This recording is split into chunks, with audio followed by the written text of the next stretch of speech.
देख रहे हैं नेटवर्क 33 राजकुमार के साथ। नेटवर्क 33 में आज की कहानी हमारे साथ शेयर की है माधव जी ने। तो सबसे पहले माधव जी, आपका बहुत बहुत धन्यवाद अपनी कहानी हमारे साथ शेयर करने के लिए। तो चलिए बढ़ते हैं माधव जी की कहानी की ओर। रात के करीब 9:30 बजे तो हम लोग राजकोट से निकले और जब हम लोग HFM हाईवे फूड मॉल पर पहुंचे तो वहां थोड़ी देर के लिए रुक गए।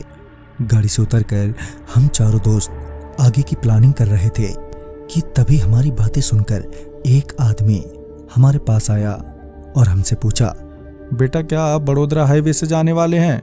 इस पर मैंने जवाब देते हुए कहा, हाँ क्यों, क्या बात है?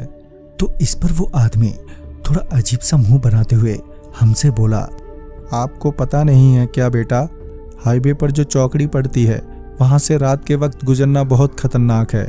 बहुत से हादसे आए दिन होते ही हैं वहां पर। अगर हो सके तो आप लोग किसी दूसरे रास्ते से चले जाएं। उस बुजुर्ग की बात सुनकर हमें थोड़ा अजीब तो लगा, मगर हम लोग उसकी बातों में आए नहीं और कुछ देर बाद हम चारों वहां से निकल पड़े।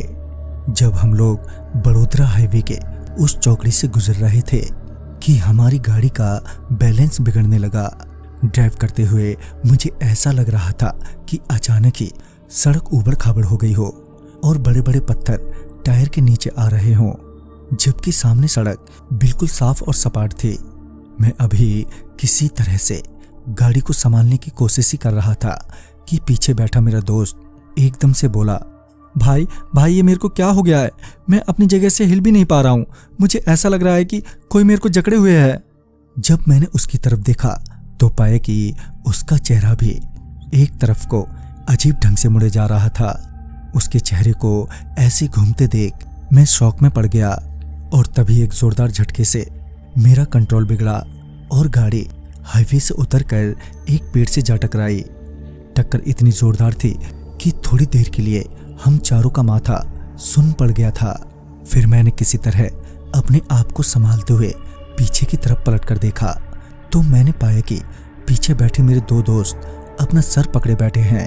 तो वहीं मेरे बगल में बैठा मेरा तीसरा दोस्त भी बेहोश हो गया था।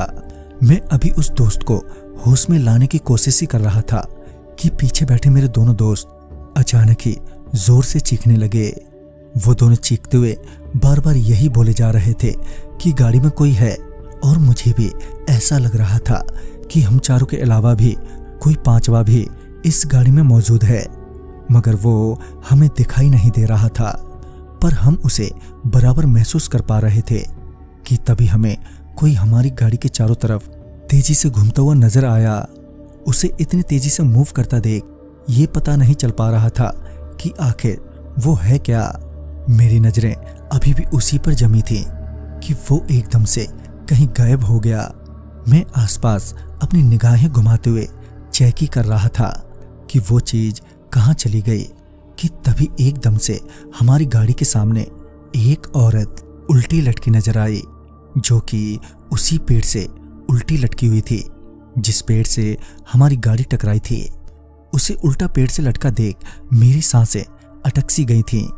मुझे उस वक्त कुछ सूझ नहीं रहा था। जब मैंने पीछे पलटकर अपने दोस्तों को देखा तो वो सभी अब बेहोश हो चुके थे और बाहर वो उल्टी लटकी औरत अब चीखने लगी थी और उसके हाथ मेरी तरफ बढ़ने लगे। मैं डर के मारे बार बार गाड़ी को रिस्टार्ट करने की कोशिश कर रहा था, मगर गाड़ी स्टार्ट ही नहीं हो रही थी और उस औरत के हाथ अब बस मुझ तक पहुंचने ही वाले थे कि तभी एक आती हुई ट्रक की रोशनी जैसे ही उस औरत पर पड़ी कि वो वहां से गायब हो गई और उसके गायब होते ही मेरी गाड़ी भी स्टार्ट हो गई।